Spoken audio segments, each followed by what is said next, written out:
on Epic, it is shows that it's been 7 days since the last central line dressing change for my patient, Mrs. Smith.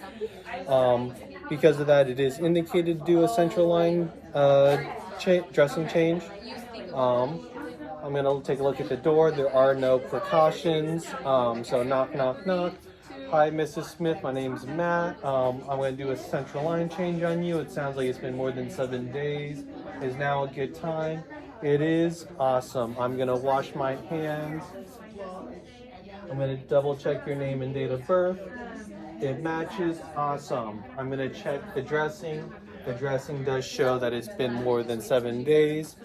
So it is indicated. I'm gonna do that. Let me just gather my equipment. Now that I've washed my hands, I'm gonna use a purple wipe and wipe the table down. Now that the table has been cleaned and left to air dry, I'm going to don a mask. I'm gonna have Mrs. Smith wear a mask. All right, Mrs. Smith, since this is gonna be a sterile procedure, I'm gonna have you wear a mask, okay?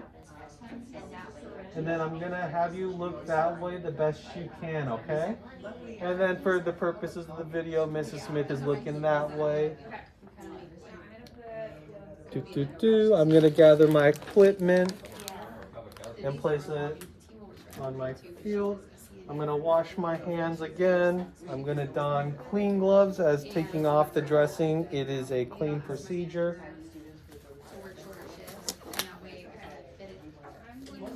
Alrighty, Mrs. Smith, I'm gonna take off the dressing. I'm gonna work proximal to distal, taking it off. Now that it's been taken off, I'm going to assess the site for any redness, irritation, or pain. Is there any pain at all? No, I don't see any redness or irritation. No signs of infection, which is good. I'm going to take off my gloves. I'm going to wash my hands down to the elbows. I'm then going to open up my equipment. Open. I'm then going to don sterile gloves.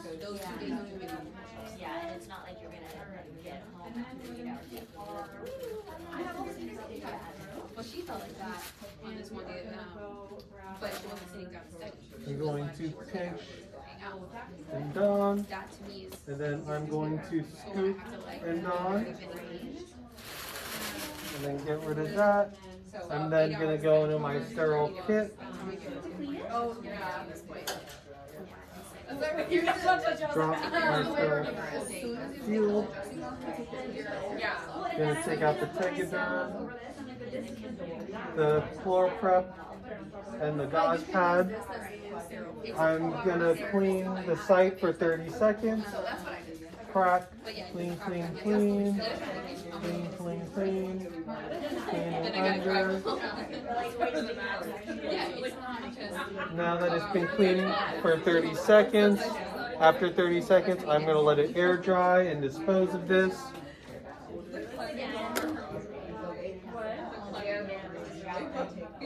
I'm then going to attach the biomarker onto the patient. There's still a dressing there, yeah. She already took it off. And then I'm going to add the dressing on. I feel a little, yeah, what's that on there? Because I feel like so hard. I feel like extra tired. And like, I worked Sunday night. And I got patient. Well, not this time because this patient she has dementia and a stroke. Alrighty. Now that the dressing's been added on, I'm also going to take a pen. I'm going to mark date, initials, and the gauge of the, or date and initials of the dressing change. Alrighty, Mrs. Smith, we are all done. I'm just going to clean this up. I'm going to take off my sterile gloves, clean my hands. Going to dress you back up. Do you want your mask on? You don't? I'll take that off for you. Throw this away. Alrighty, we are all done. Are you in a comfortable position? Do you need to use the bathroom? Do you need to? I didn't know how she could, if she could walk because Do you have any pain? Is there anything I can grab for you? No? All good. Awesome. to the bathroom. I'm going to make sure that the call light is within reach. And the bed is low and locked. And then I'm going to wash my hands, and then I'm going to document all the findings and the dressing change, if there were, and my assessment in an Epic.